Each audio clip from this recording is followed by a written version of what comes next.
Just kidding. Drew is home. He has shingles. Oh. Yeah. So I've offered to take over this 2-class series on practicing like a pro. Something I am very passionate about and very excited to teach about. So we had kind of reserved the front 2 rows for humans with accessibility needs and for Ovation members. But it's looking a little sparse out here. So if y'all wouldn't mind, I'd love it if you could just come a little closer. Cuddle up. Yeah, exactly. Although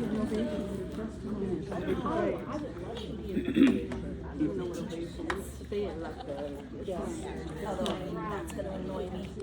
Yeah, Sunny's Michelle. You sit in the front row, do better on tests. That's where I sat. Just for you, sir.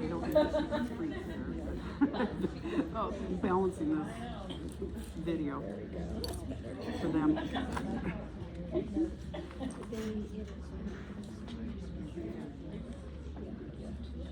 Right. So, my name is actually Rachel Pack, and I am very excited to be here with you today. Hi. I see a lot of familiar faces out in the audience. I was going to say friendly, but I actually see nothing but friendly faces out in the audience. Yay, sweet Adelines. So I'm very excited to be here. So as I mentioned, the original presenter, Drew Osterhout, is not able to make it. He is sick, which was kind of determined last minute. He was really hoping to be here. So I actually wrote this lesson plan that I'm going to do this morning. That being said, it's full of super interesting, wonderful knowledge. You're going to get a lot from it, I hope. And I just don't have any like visuals. So if you're wondering why so sparse, that is why. Thank you so much for being here with me. Again, I am Rachel Pack. I am hi. I'm not high, I'm just waiting. Just in case. I am a member of the Regional Championship Quartet, currently Rhapsody. I'm a tenor in that quartet. And I'm also, thank you. And I'm also the very, very, very, very proud director of Jet Cities Chorus, which is also the Regional Championship. Thank you, yeah, I'm very excited. Lots of Jet Citizens clapping out there. That's great. Don't you love that? Jet Citizens for Jet Cities. It's amazing. Okay, let's see. Also a little bit more about me. I was actually originally classically trained. So I went to school. I got a bachelor's in music education from Pacific Lutheran University over in Tacoma, Washington. Yeah, go Lukes. I learned classically. I did choir since the dawn of time. 4th grade, I think, is when I started. I started voice lessons in 7th grade. I learned how not to practice, which I'll talk about in a bit. And then eventually I learned how to practice, which really is a game changer, believe it or not. So I, let's see, have a bachelor's in music education. I have a master's in education with an emphasis in learning and technology. So I like implementing technology into courses, which I'm not doing today, but typically that would be my thing. Let's see, what else? Oh, I run a business called Spark Music and Artistry where I do private lessons. Yeah, so I've got some of my students are out there. That's pretty cool. Yeah, in any case, that is a little bit about me. I'm very excited to be here again. I cannot say that enough, but I will try. I got into barbershop in 2012 with a quartet. My high school choir teacher actually roped me in, and I was like, I don't know how to sing this style of music, but you know, you figure it out. Good singing is good singing, so that helps. Yeah, and then let's see, I've also been in a quartet called Renegade, which went to internationals. It was eighth place 2 years in a row at internationals. So those are just a little bit of my credentials, some things about me. I think it's always good to know, why should I listen to that person? Well, I'll leave it up to you, but that's some information. So, today there are 2 sessions on practicing like a pro. The first one I'm going to dedicate to starting to learn the music and to figuring out notes, words, and rhythms. The second session today, I'm going to focus on what's after that. Too often, we learn notes, words, and rhythms, and then we kind of view our practice journey as being over. when in fact, you can keep going and learn a ton of things beyond that. During the second session today, if any of you are interested, I would like to do 3 short PDIs where I will work with somebody on a specific skill and show you if this person were practicing, what would they do? What should they do? What could they do to accomplish their goals? Okay? So, without further ado, wow. So there's like a dip in the stage here. I'm trying not to die. Okay, let's get started. What was that? I said, there's one in my room like that. Seriously? Seriously. Well, I'm glad you're alive. I'm gonna try to stay that way during this talk too. Okay, so, what is the purpose of practice? Sometimes we might think like, well, practicing maybe isn't that important. Like, if nobody practices and we go to rehearsal, and then we'll just all learn our notes and words and rhythms together, and it'll all be fine. And to some extent, that's true. But the more you practice, the more prepared you are for rehearsal, the better your ensemble is going to be.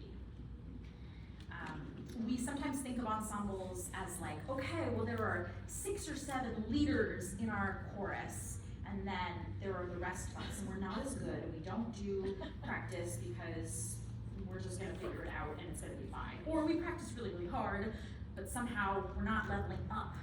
That's frustrating. But the truth is, every single person in a chorus is important. Every single person. And I personally do believe there should not be such a thing as like leaders in your chorus and people who are not leaders in your chorus. So if you don't think you are a leader in your chorus, you get to change that. And if you think you are a leader in your chorus, awesome. Keep on keeping on. So for all of you, I'm gonna, again, share some strategies today. So, when should you do practice in the rehearsal cycle? So I briefly touched on this, but I'll say it again. Oftentimes we think like notes, words, and rhythms. And once I've got those things down, then I can just go to rehearsal each week and like keep learning, and then I'll refresh the next week, and then the next week, and the next week. But think about what you could accomplish if you just kept practicing. If when your director says, okay, make sure to go all the way to the phrase end, and instead of thinking, cool, I'll do that next week, going home, sleeping on it, waking up next morning and practicing that phrase ending, you will be astonished at what you're able to get in your brain in a week's time before that next rehearsal. Have you ever been in this situation where your director says the same thing every week? Some directors like get frustrated, they're like, man, I told you guys last week. Some directors are just like, cool, cut off on beat 3, and then next week, cool, hey, cut off on beat 3. Hey, okay, make sure to cut off on beat 3, right? But if it doesn't happen, it doesn't happen. And the director does not have control over your voices. They cannot go, just shut your mouth on me, like, you're crazy, right? Okay. So it is up to you.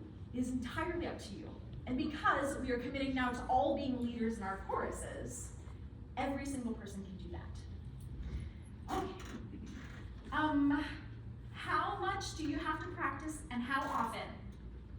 I don't know if you've ever done this, probably not, this is probably just a me thing, but have you ever like had a test coming up in college or high school or whatever, and you didn't study until the night before?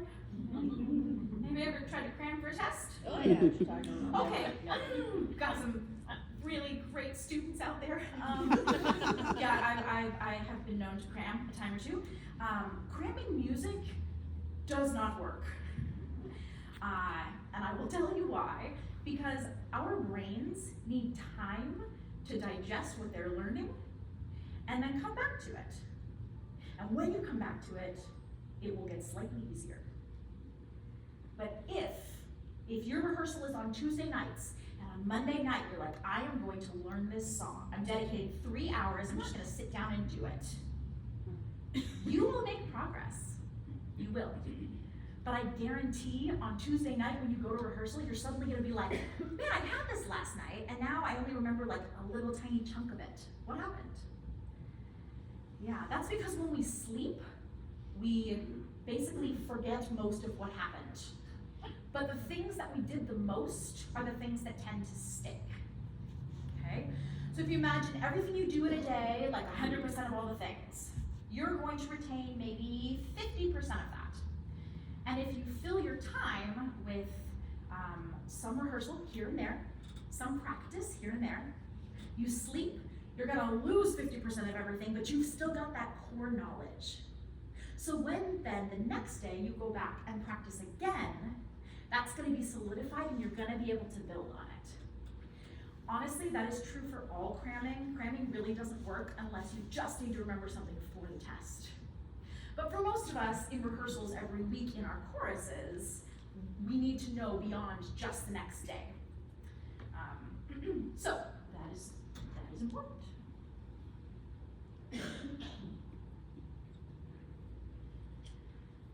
I also want to say, so lots of my chorus members read music, and lots of my chorus members do not read music. And I think it's important to recognize you don't have to read music to be good at practicing. You don't have to read music to be a good musician. I know musicians that can read music forward, backward, up and down, but if you play something for them, they can't sing it back to you. Your ears are valuable. And again, if you're thinking, okay, well the music readers in my chorus, those ones are the leaders. That doesn't have to be true. Every single person in the chorus is important.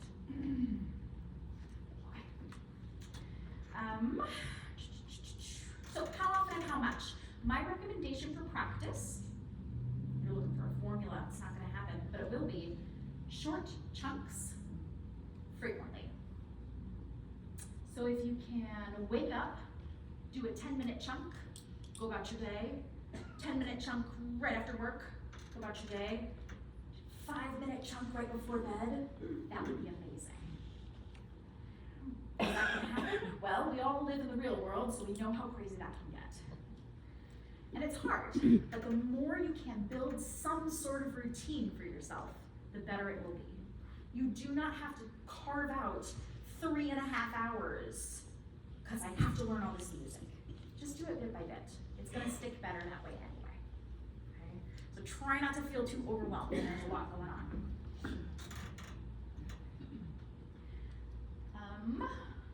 Okay, so something else I wanted to talk about before I get into official strategies. Lots of people have the perception that some people are good at singing and some people are less good at singing. And that is it. Which implies that we all have an amount of talent for singing that we were born with, that we can live up to, and then we have to stop growing. But that's not actually true. The reason that people who are really good, people who you probably like look up to and think like, oh my gosh, like I wish I could be Beyonce or whoever it is, right? Yes, they had some talent. And somebody said, hey, you're really good at that. And they were like, oh. And that motivation prompted them to practice. And if they were lucky, somebody helped teach them how to practice efficiently. When you practice efficiently, consistently, over time, that is what makes a person good at singing. That is what creates skill. So I cannot say this enough, every person in the chorus can be a leader.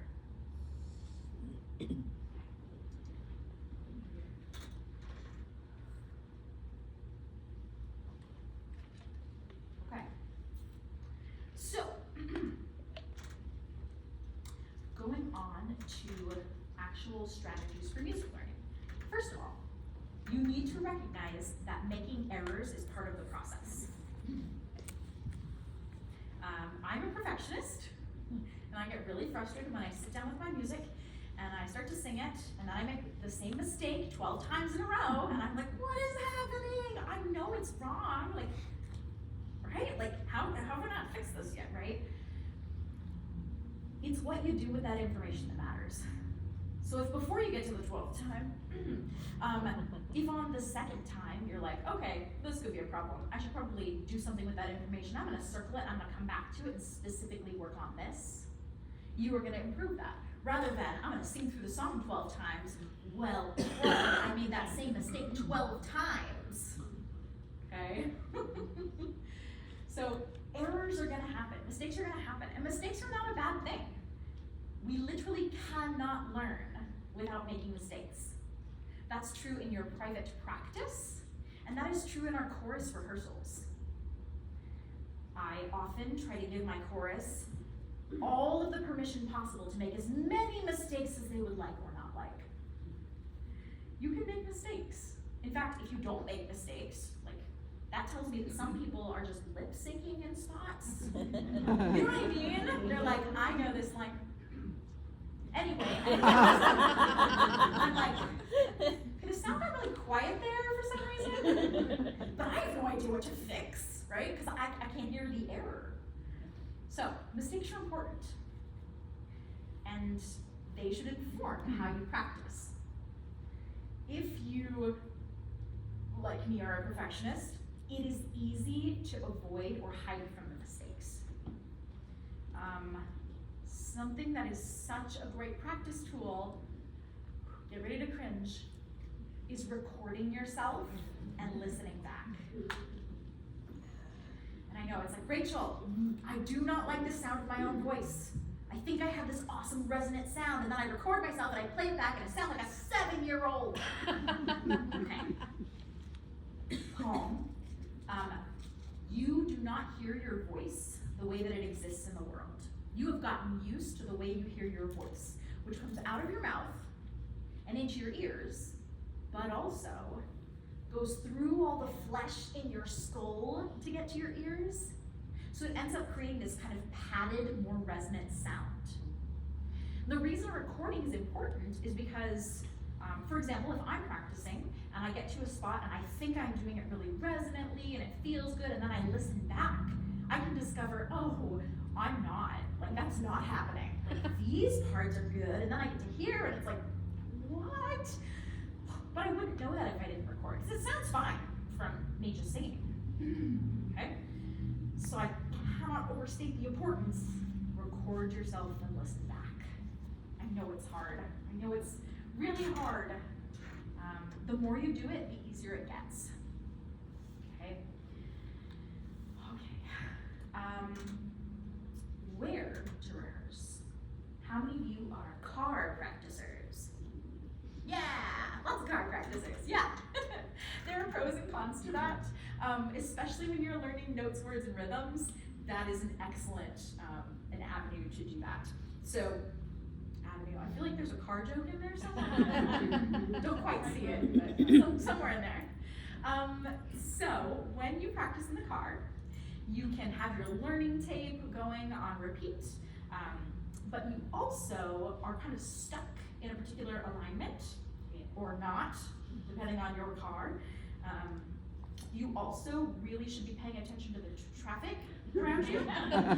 So just a thought on that one. And then the last thing is, you would be surprised at how much noise your car makes.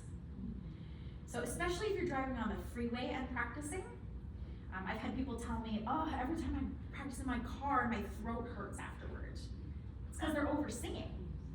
Because it's loud in there, and you have to sing loudly to make yourself heard.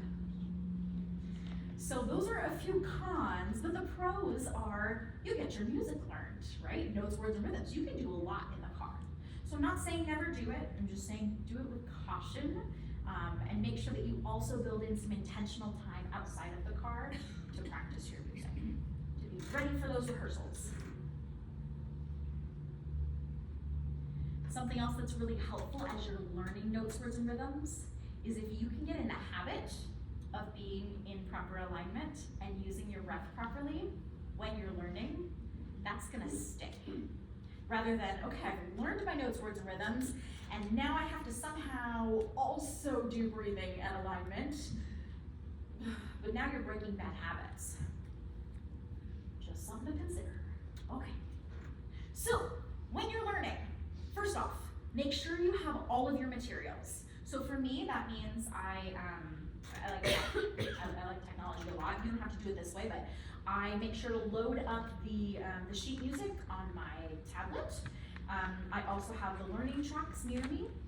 If my quartet has made any practice tracks together, I'll have those also with me. So I've got all of my materials. I've also got my water. I've gone to the bathroom first. I do not need reasons not to practice, because I'm sure I can come up with them if I try for 2 seconds. But once you sit down and do it, I swear it gets easier. You sit down like just 10 minutes, just 10 minutes. Okay, so make sure you have all of your materials. Try to be somewhere where you won't be interrupted. I have a 17-month-old daughter at home, so that is incredibly challenging for me. And we all have things happening in our lives, and so I recognize that's not always possible. But do your best. Do your best to try to create the most conducive space for practice that you can. Help support yourself. Okay. Take it slow. Become familiar with the song. So if you think about like the way we learn popular music or whatever, if you listen to the radio, right, or a CD or whatever, never ever have I listened to a song for the first time on the radio and been trying to sing it also. Because when I say it like that kind of sounds insane. Like I've never heard it, right? So, okay. So, what I actually do is I listen to it, and then the radio station plays it 7 more times that day, so I end up just listening to it a bunch. And then eventually I learn the chorus, because it happens so much, right? And then eventually I start to learn like the notes for the verses, and if there's a bridge, I know if there's gonna be a key change, and I'm getting all excited, here comes the key change, and boom, there it is. And I'm talking about a pop song, right? But when we sit down to learn our music for Sweet Adeline, so often we're like, music, track, play, and I'm singing. Like I have no idea what's happening on page 2, but I'm going for it. So, one way you can help yourself is to think of the big picture first. Just listen to it, take it slow. You don't have to learn it in 5 minutes, hopefully. Unless you procrastinated, and then you might have to learn it in 5 minutes. But let's assume you don't have to learn it in 5 minutes. Just listen to it. You can listen to it multiple times. Challenge yourself to listen to it several times without singing along. It's very hard, because eventually you will start to know it and you're anxious to get it learned. But try to resist the urge. Once you've listened to it a bunch, you'll start noticing, hopefully, patterns. And if you're not noticing, maybe go out of your way to make that intentional. So for example, you'll notice, oh, there's an intro at the beginning. Nothing like this happens ever again in the song. And then there's a verse. And on this verse, I sing doom, doom, doom, doom, doom, doom, doom, doom. Except I don't, because I'm not a bass. But for the sake of argument, let's just say that's the first verse. And then there's a chorus, and that I have words on. And then I've got another verse where I sing doom, doom, doom, doom, doom. And then there's a chorus and a key change and a tag. So I'm picturing this overarching thing. So it's like, when I learn the verses, it's not a totally new part of the song I'd never heard before. It's gonna be at the very least similar to the first verse. If there's a chorus that repeats, again, that's gonna be similar. So instead of thinking, okay, the song is 102 measures long, I have to learn 102 measures, chunk it out. I'm gonna learn the intro right now. I'm gonna listen to the intro. I'm gonna see which notes are confusing me, just in the intro. I'm gonna learn the first verse today. I'm gonna listen to it 7 times without singing. My brain's gonna be going in circles. I'm gonna be like, why did I commit to this? And then I'm gonna sing it, and it's gonna work. It's gonna be great. And then maybe on day 7, whatever it is, whatever your practice timeline is, I'm gonna listen to verse 2. Oh, it turns out I actually know most of verse 2 because I learned it on day 3 when I learned verse 1, right? So look for those patterns and think about the overarching big picture of your music, because that will be very, very, very helpful.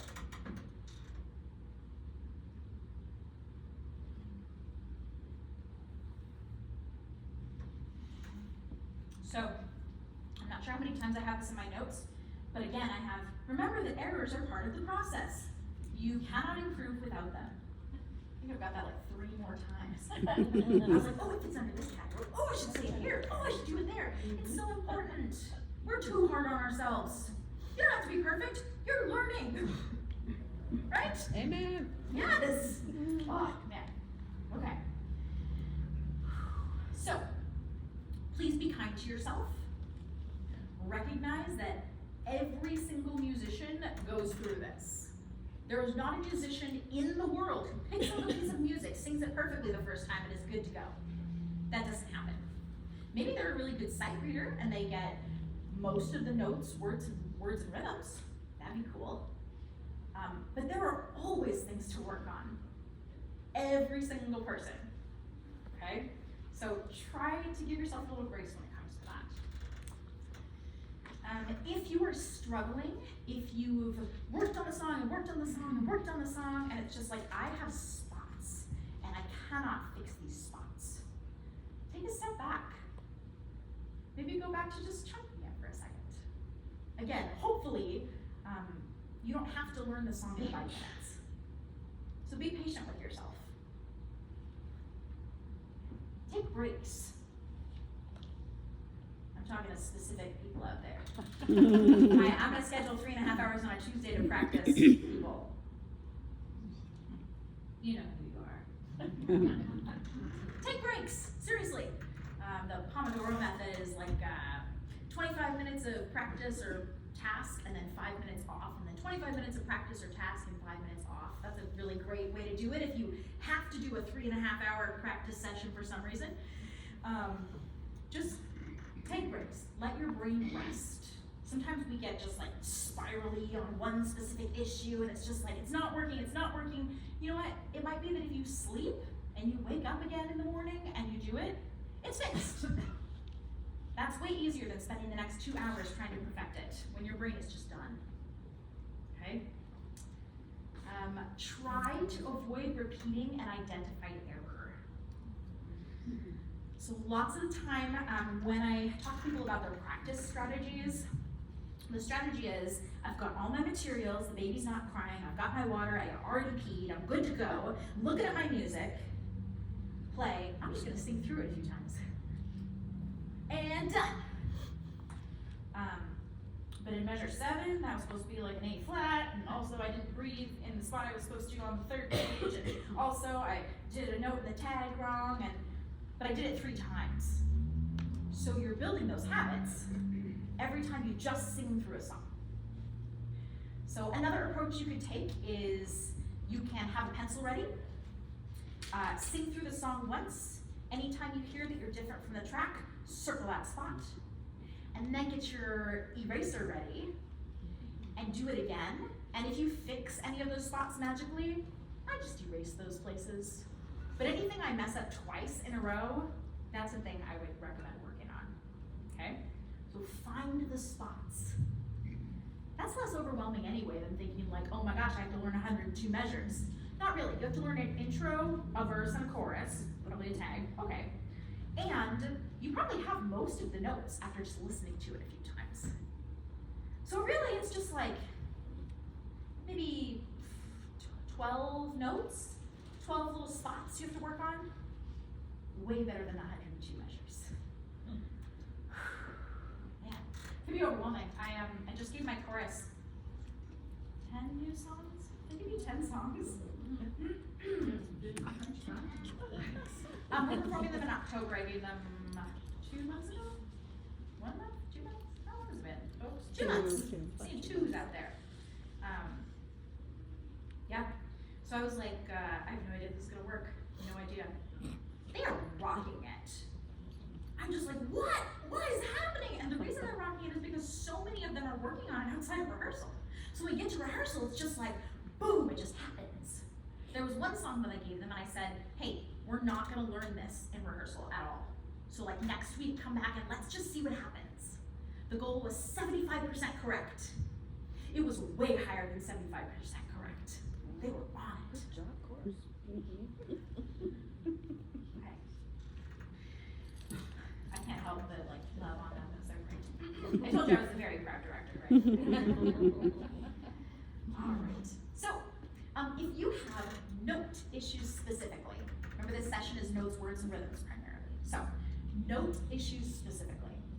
Something you can try is taking the words out entirely, maybe even not worrying about the rhythm if it's a ballad and the interp is kind of a little bit more fluid.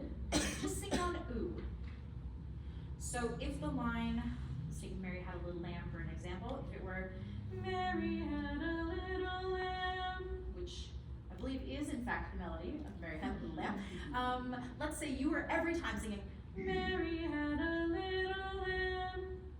Okay, I've got a mistake in there, right? So first of all, I'm circling that mistake. I go back through, gotta circle it again. The rhythm's right, the words are right, notes are wrong. So, I'm not gonna spend time working on the stuff I already get right. I'm not gonna go, Mary had, why? It's already right, I'm good, check, move on. Little lamb, that's not right. So I've got that note circled, maybe that section. So I can try taking the words out of it. Ooh, I did it again, okay. I'm gonna use a hand motion. I'm gonna just go straight across, because I see in my music that's what it's supposed to do. I hear on the track that that's what it's supposed to do. Okay. Ooh. I'm gonna add a word back in. I'm gonna go ooh, ooh, lamb. Ooh, lamb. Okay, I'm gonna go toll lamb. Ooh, toll lamb. That's good so far. Little. Does that feel familiar? Yeah. To me too. Okay. So I gotta back up for a second. Ooh, toll lamb. Yes. Loo. Ooh, tolu. Little lamb. Yes. Finally. But I can't move on yet. And here's why.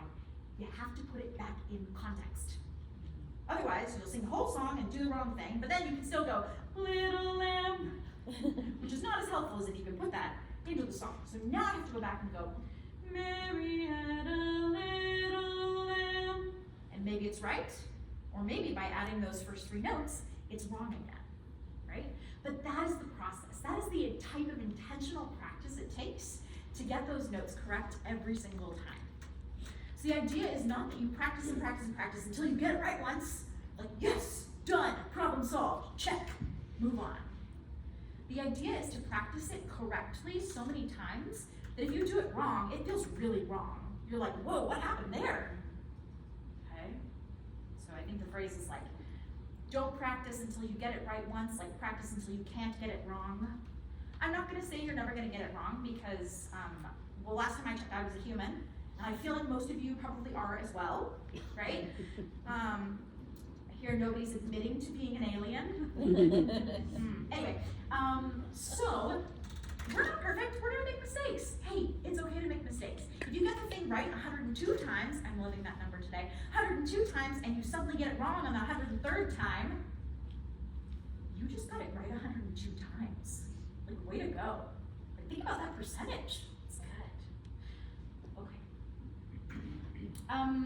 Always look for patterns in your notes. I was mentioning earlier, if you have two verses, it might be that your notes in the first verse and the second verse are identical, if you're lucky, or that they're very similar.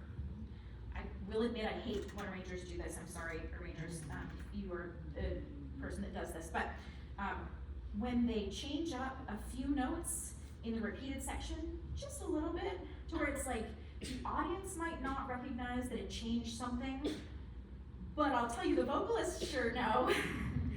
We're just like, wait, okay, so here I have to go ba ba ba, and over there I go ba ba ba, ba ba ba, ba ba ba. Why? Why are they different? Why? Okay. Anyway, the melody's the same, but all the harmonies just change slightly. It drives me nuts. But when that happens, you can see, okay, measure 7 and measure 35 are almost identical.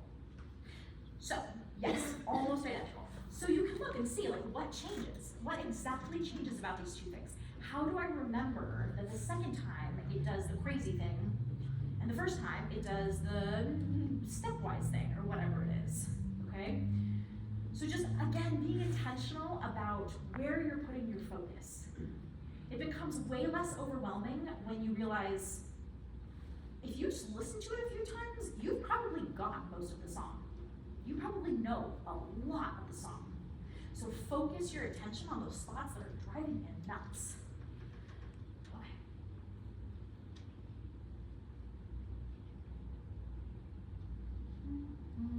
Okay, 2 other strategies for notes. One is kind of terrifying. Singing it staccato. So like instead of Mary had a little lamb, going Mary had a little lamb. I don't know if any of you do this, but sometimes if I'm sight reading especially, and I don't completely know the next note, I might do something like Mary had a little lamb, right? Where it's like, oh, fix it, no big deal. If you think you know the notes, I challenge you to sing it staccato, because you don't have time to correct anything, right? Especially if you record yourself and listen back. You will notice, oh, I'm having problems with notes I thought were fine, but it turns out I'm scooping into them, or I think they're a little higher than they are and I'm correcting down, or whatever it might be. And then the last strategy for notes that I'm going to talk about for you is you can use technology to help you. So there are free programs out there where you can make the screen match the music. You can like input the music and it will play it for you. There's an app out there that I have not personally used, but one of my voice students has used, where you can scan the music and it plays what it sees, and it like plays what you can hear. You can hear it. It's very cool. Or if you're a piano player, you can use that method. Okay, but technology can help a lot. Also, there's an app called TE Tuner. If you've met me, you've heard of this app. I love it. So it stands for Total Energy Tuner, and one of the things it does is you can sing a note at it, and it will tell you if you were on the note, sharp, or flat. Which is really basic, but super helpful. Because if you're trying to learn your music and you're convinced I am getting it right, I think, but something sounds weird here, you can sing into TE Tuner and it says the notes in the corner, and it shows if you're off, which is a really helpful piece of feedback. Yeah, Jen. I was going to say thank you again for stepping in, for doing this. I will follow up with you to try to get a list of things and send that as a handout for people. So if you don't know names and you're not catching them, we will follow up. That sounds great, thank you. There's an AI I can use to put in the recording, and it will create an outline of everything I talked about. So I'm gonna plan to do that, because that sounds way easier than listening back and trying to create an outline. There's a rough outline on my screen here, but you know. Okay, so words, trouble with words. Okay. If you're struggling with words, words are something where it's most helpful to think of it as the big picture, right? If you're trying to remember like this word, what word comes next, that word, what word comes next, that word, that's gonna be very challenging. And sometimes we don't realize we're doing that until somebody says, oh, what's this song about? You're like, well, I sing the word heart a couple of times. Love, right? I don't know. So thinking about the story, thinking about from beginning to end, like what are you saying? Because sometimes it wouldn't make sense to say what's happening in the second verse in the first verse. If you pulled that out and stuck it into the first verse, suddenly the story is totally backward, does not make sense at all. Okay? So big picture for lyrics can be really, really helpful, especially when you're memorizing. If you are struggling with the lyrics before the memorization state, slow it down. You can use technology to do that. You can use your own voice to do that. But if the words are tripping you up and it's like a tongue twister every time, in your practice, you don't have to go the speed that you go in rehearsal. It's okay to slow it down. One mistake I see people make with that is slow it down, do it slow, I got it, and put it back to tempo. And then they don't got it. So if you're gonna do it, slow it down so it's so slow you cannot mess up the words. And then speed it up just a little bit. And then a little bit more. And a little bit more. And a little bit more. And I would recommend when you get it up to tempo, go just a little bit faster. Because if you can do it faster than it's supposed to be, you are gonna have no problem doing it at tempo.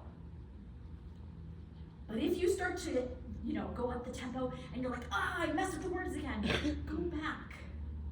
It's okay. Give yourself grace. You don't have to be perfect. You don't have to set this beautiful timeline. I'm gonna do it 3 times at every tempo and then move on because, again, we're humans. And it's important to listen.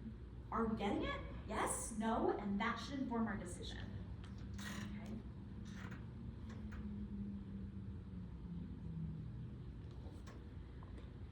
Some other tricks about words. You can come up with some crazy mnemonic devices. Yeah, I've heard a few over the years. I can't actually think of any right now, but something I use a lot is, is this alphabetical order or reverse alphabetical order, right? So I think oh, this song is alphabetical order. So then I think when I get to these words, I do the in alphabetical order. So Ovation is doing a song called These Are the Special Times, and there's a line that says something about the special times I spent with you, and then later the special times I shared with you. And so when I sing that song, I just think reverse alphabetical order, spent first, then shared. Because the rest of the line around it is all identical, the words are. So I'm just man, why the change? Why? I'm also thinking, contextually, why the change? Why did the arranger, why did the composer write it that way? Why would it be spent first and then shared? What are the emotional implications of the changing of those words? Because clearly it mattered, right? They didn't just get lazy and not look back at their first part. So it's starting to kind of form a story, why? What is the purpose? Can help you then remember it later on. Okay. Good. Last one I want to talk about briefly, and then we'll do an activity together, is called, is rhythms. So we talked about notes, words, now we're talking about rhythms. Rhythms, the way you practice them, very, very similar to notes. So you're finding those spots, you're isolating them, practicing them, and then incorporating them back in to the area around them. So isolate and then put back in context, okay? Don't spend your time working on parts of the song you already know. Work on the parts that are giving you trouble and then put it back in context, okay? You can also use technology for rhythms, or you can use your best friend who was a drummer for 50 years, I don't know. You can ask somebody for help. You can say, hey, section leader, I cannot get this rhythm. I have tried and I've tried and I've tried, I cannot get it. And your section leader might be able to say, okay, let me record it for you. Then you have just one little recording of this one line that's driving you nuts, okay? Use your resources. It's okay to ask for help. It's okay not to be perfect. It's okay to make mistakes. It's okay. All right. Something else that can help with rhythms, if you assign totally different words to them. So let's see. Let's say the rhythm is, this is the rhythm of the song. Okay. Bum, bum, ba-da-da-da-dum. I'm making this up, so we'll see where it goes. So if you can't get that rhythm, just driving you crazy, you can ask somebody, or maybe you can yourself make a recording somehow, some way, of just going bum, bum, ba-da-da-da-dum, and then put different words with it. Why can't I get the silly song? Yes! The example was, why can't I get the silly song? Bum, bum, ba-da-da-da-dum. And then, okay, here's my favorite part. So you record yourself singing the random words. That was great, by the way. Who did that? It was that you? Ace didn't. Okay.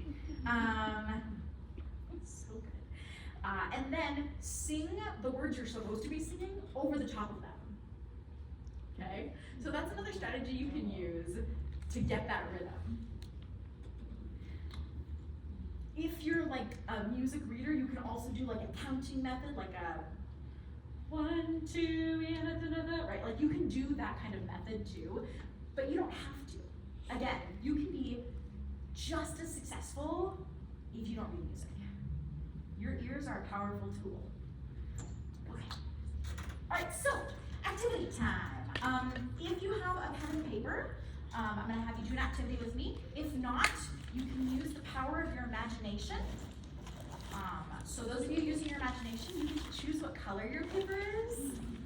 Mine is like a light purple. Wait, I have this. Mine is like a light purple. It's lined. It's called a jewel.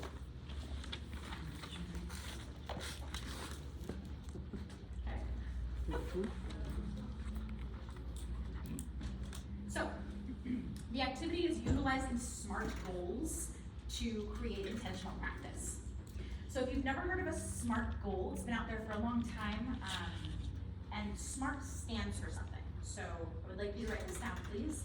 The letters of SMART are S-M-A-R-T. That's how I know I'm smart, I'm so smart. Okay, S stands for specific. Specific. Your goal that you create for your practice should be specific. M stands for measurable. You should be able to show that you have accomplished your goal. It should be measurable. Here's where I started, here's where I ended. I can measure that growth some way, somehow.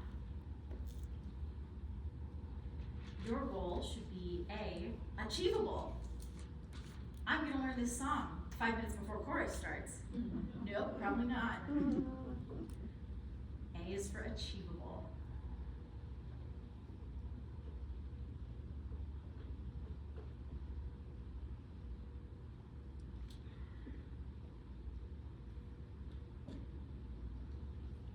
Sorry, my brain stopped for a second. R is realistic, which is actually more about the thing I just said. And achievable has more to do with, so achievable is more like the timeline, so I guess actually I was right on that. Realistic is like, is it something that I'm capable of right now in my learning journey? So like, for me, I would not say, I wanna be able to sing 3 notes higher in my range, Today. in the next week or month or 3 months. That actually might not be achievable. Like at some point your range stops in the other direction. So sorry, realistic. Apologies. Like you want to set goals for yourself that you can attain. Okay, that are actually true to your life and you.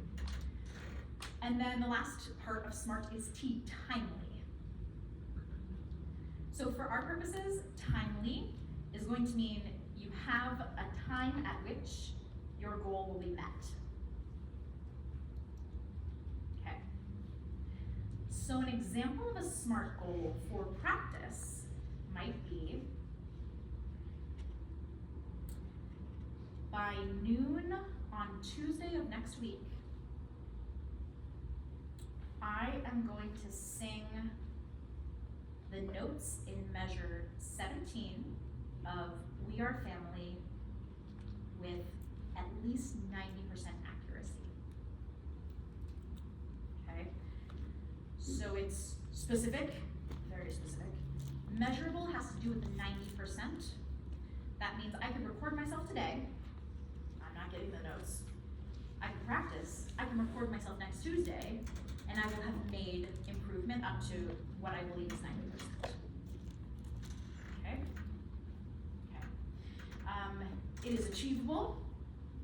It is realistic. I have time for it. Okay? So, I'm going to give you about 3 minutes to create kind of an imaginary goal for yourself. If you happen to have music on you for this weekend or for anything else, you might actually be able to create a real goal, but if not, you can just kind of make something up. And it can be about notes, words, rhythms, or if you're feeling ambitious, you can jump ahead and make it on something else, but make sure that it is achievable and realistic. Okay, 3 minutes, and mark, that's it, go.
Bless you. It's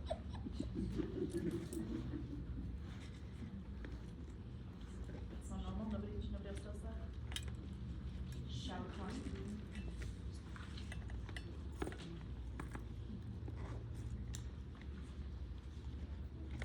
About 30 more seconds to wrap up your thought. Doesn't have to be perfect.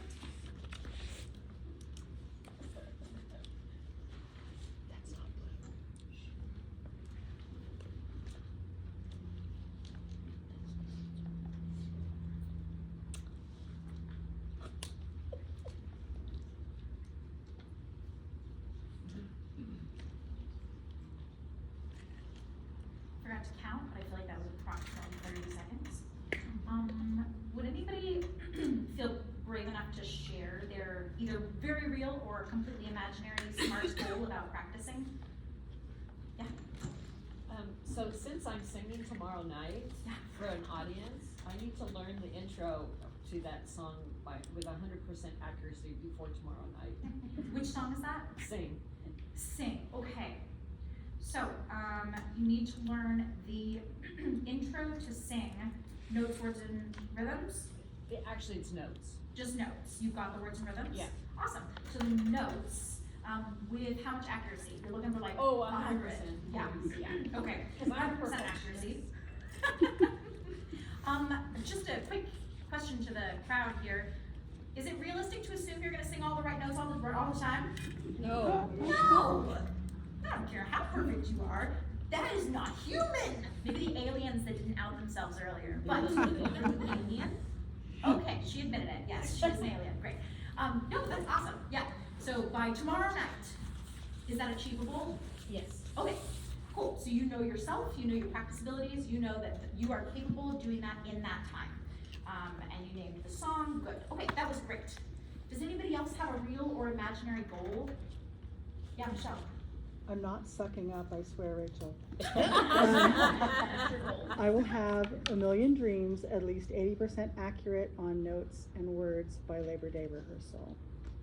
Okay, so she's going to have a song called A Million Dreams, at least 80% accurate in Notes and words. notes and words, rhythms be danged, by Labor Day rehearsal. Yes, Okay, sounds good.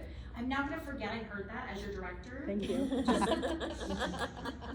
There'll be a That test was period. great. Sounds amazing. Awesome. So these are really good examples. Do I expect you to sit down and write 10 SMART goals for every practice session? No!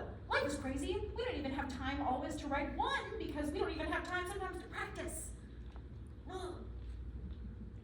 But the more intentional you can be about carving out that time, making it consistent, the more intentional you can be about what you're practicing and what your goals are, the more intentional you can be about chunking the song and figuring out the patterns, the more intentional you can be about your practice, the better you will be, the more quickly you will improve. Okay, good. So, I'm now gonna show an example. This is nerve-wracking. Question. Yeah. I have a question.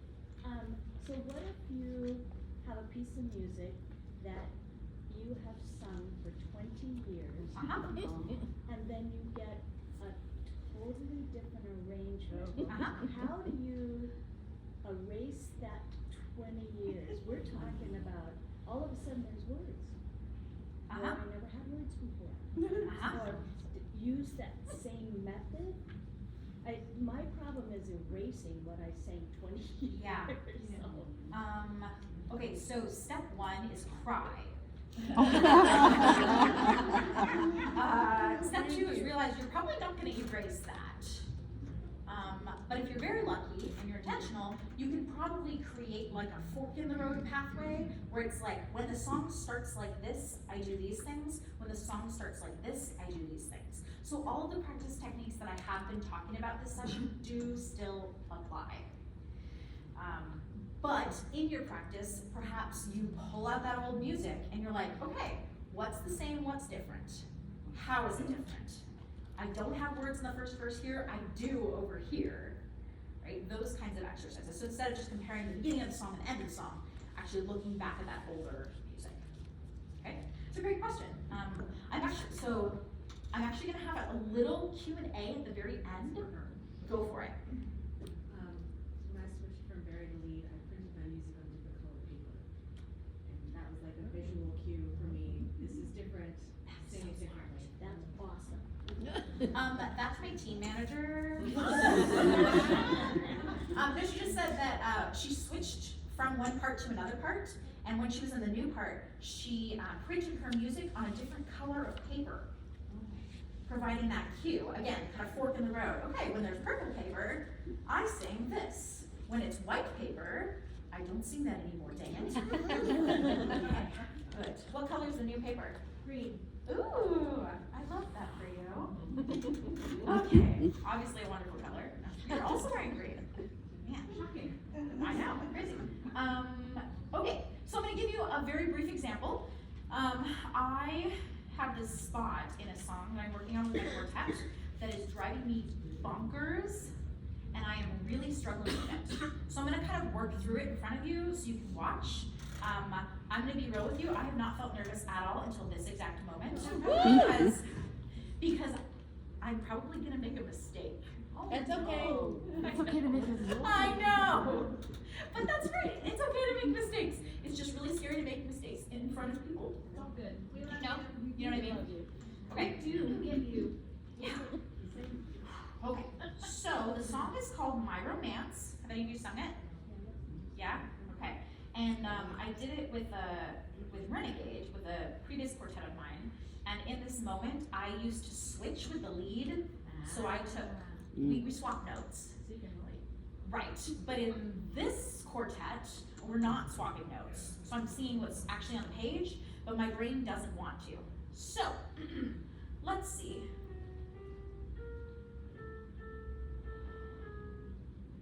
I'm gonna turn this off for a second. I think, okay. Wide awake, I can make my most fantastic dreams. Fantastic. I think that was wrong. I'm gonna have to look at it.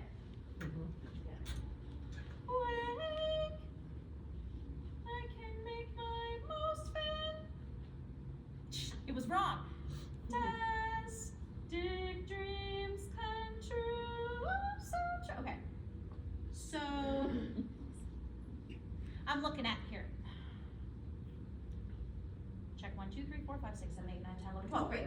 I'm looking at it, and I did the thing that I told you I was probably gonna do. I sang the old thing that I was supposed to do and not the new thing I'm supposed to do. So I'm gonna look for patterns in this. How am I gonna figure out that note?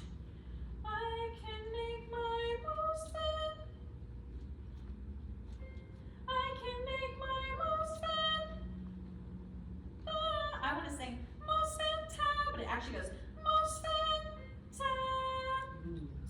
lower than I'm going. So I can just think about that, like I need to go lower, but then who knows what note's gonna come out. So let's see if I can get a reference point here. Okay. I sing da, da, da, da, da, and then the next note is da. It goes back to the same note. So if I can remember it goes back to the same note, I might have a chance. I can make my most I can make my most fantastic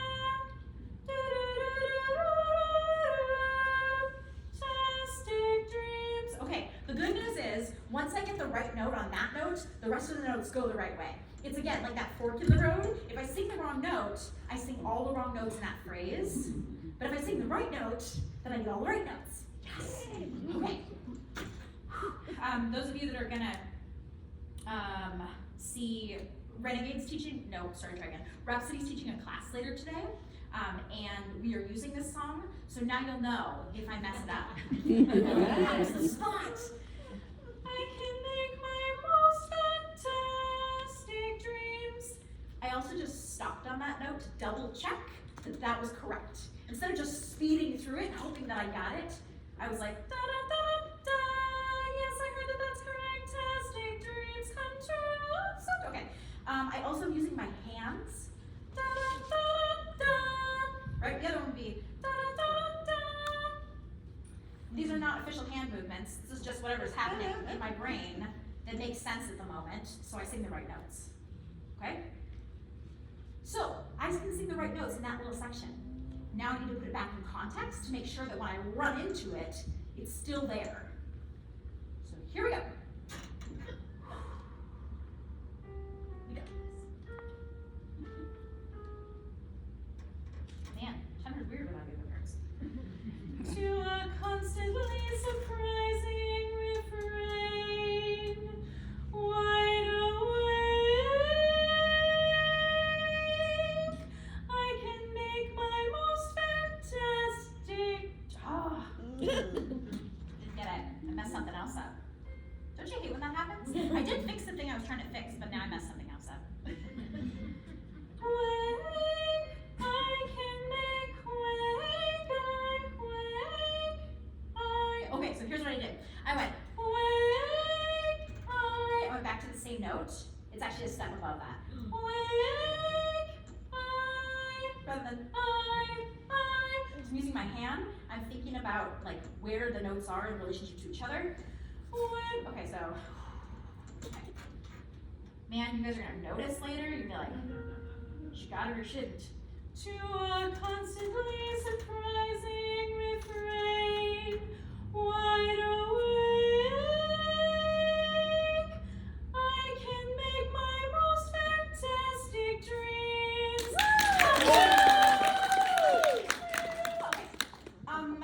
And now I'm done with practicing forever. I'm not going to demonstrate this, but now I have to do it 6 or 7 more times and then sleep on it, and do it 6 or 7 times in the morning and then sleep on it. Okay, because that's how it sticks. Doing it once means nothing. Okay, it means something. But am I going to remember that tomorrow? Who knows? Yes. A piece of advice I got when learning something like this Yep. is when you nail it and you do the jig, you walk away for 5 minutes, go do something totally different, drink a glass of water, come back and do it again, you'll have it. I love And it that. works really well. That's great. So, what was your name?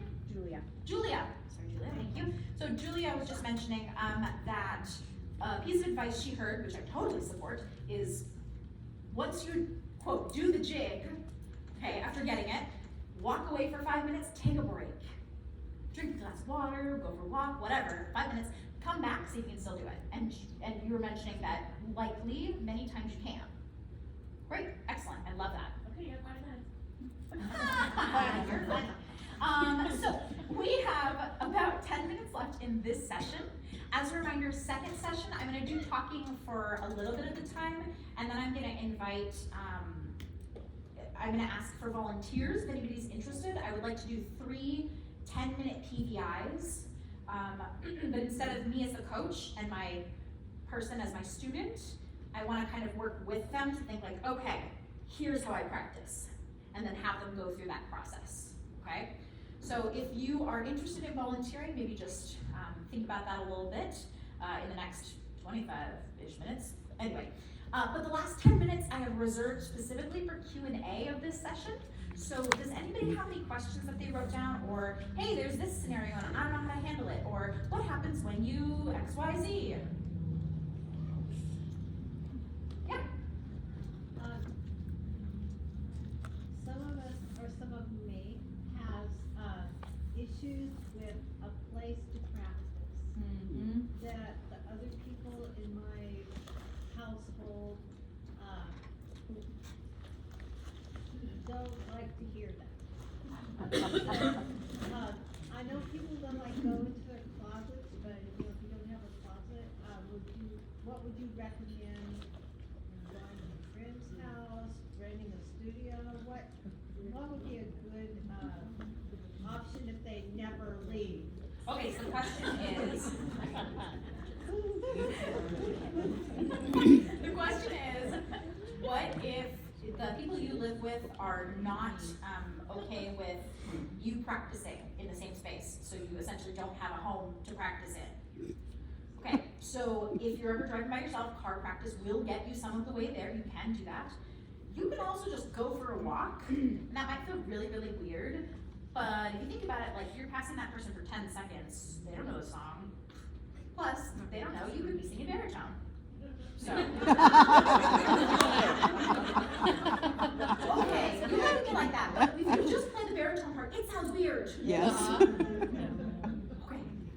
Do you like, you sing baritone part, I mean, I would understand if families like, what is that? I don't know that. She is a baritone. You're a baritone? I knew it. Called it. Okay. So that would be, I would be known as the crazy lady that walks around the neighborhood singing. And in your chorus, you'll be known as the person who always comes prepared to practice everything. All right. I would not rent a studio. That seems outrageous. Some libraries have private spaces you can borrow. That's another potential option. I don't know how loudly you could sing in those spaces, but it's an option. New Yeah. family? What? Get a new family? Buy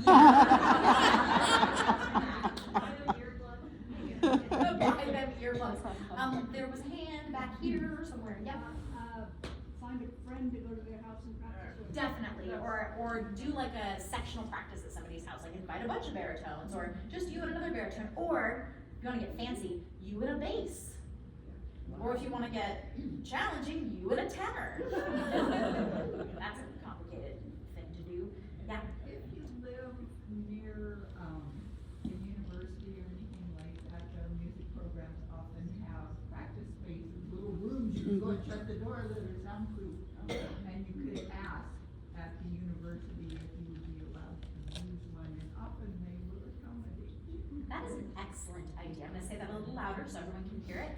So, Lisa was mentioning that you can potentially go to a nearby university and talk to somebody at their music program and ask if you could borrow a practice room. Michelle? Sometimes if I just cannot get any privacy, I'll put on headphones, listen to it, and I'll make the little hand motions. Mm-hmm.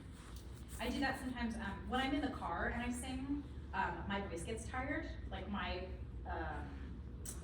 technique is not always awesome when I'm singing in the car, and so that is something that I will do. I'll leave the music on, but I'll just like move my hand when there aren't cars around me and I have to turn and signal. Okay, so that's another option, headphones and just something physical. Mm-hmm. Yeah.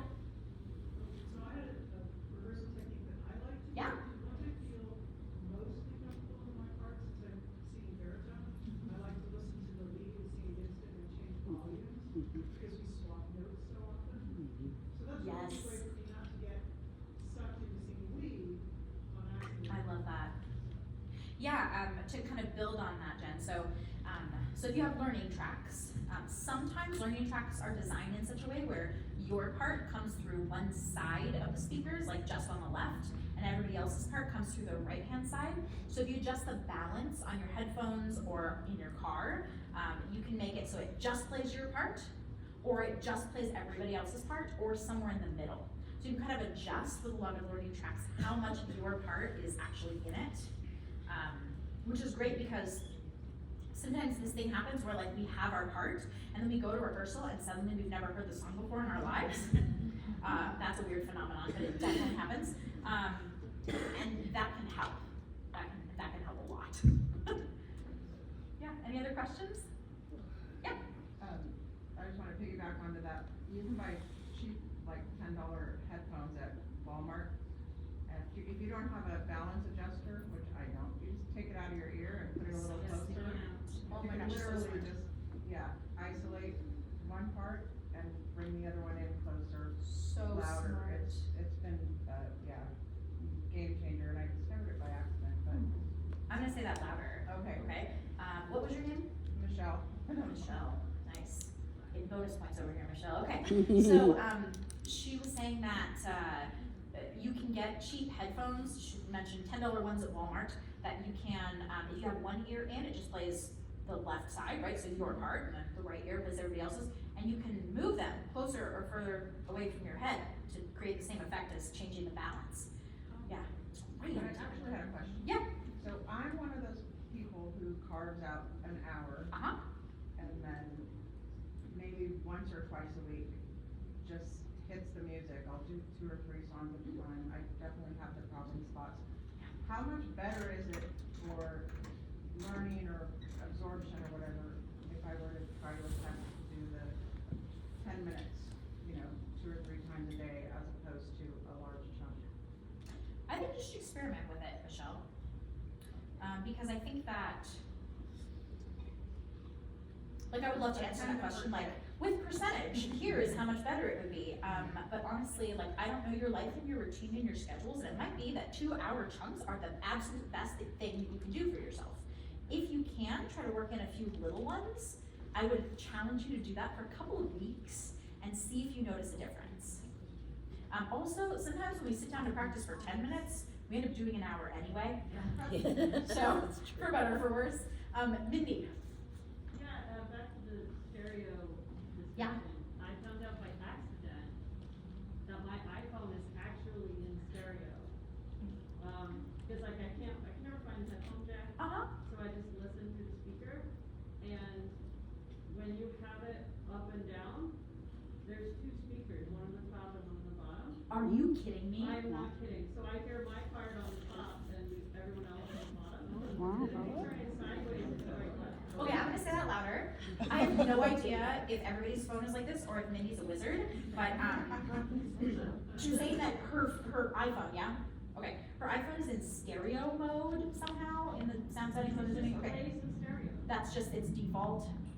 I guess. Yeah, you didn't change that. I didn't do anything. Okay, and there are 2 speakers, one on the top, one on the bottom, and the top one plays her part predominant, or her part, and then the bottom one plays everybody else's part, so she can like listen to just the top or just the bottom, or turn it sideways and hear both. That is amazing. I cannot believe how much I'm learning, thank you. I was in shock, I didn't know I did it. And I was like, where's my pot? Oh. Yeah, sorry Android users, I have nothing for you. Yeah. Sure is. If you have more questions, feel free to come chat with me. Our next session is gonna start at 10:30, and that is when I will be talking a little bit more and doing some PBIs. Thank you so much for joining me again. I'm Rachel Pack.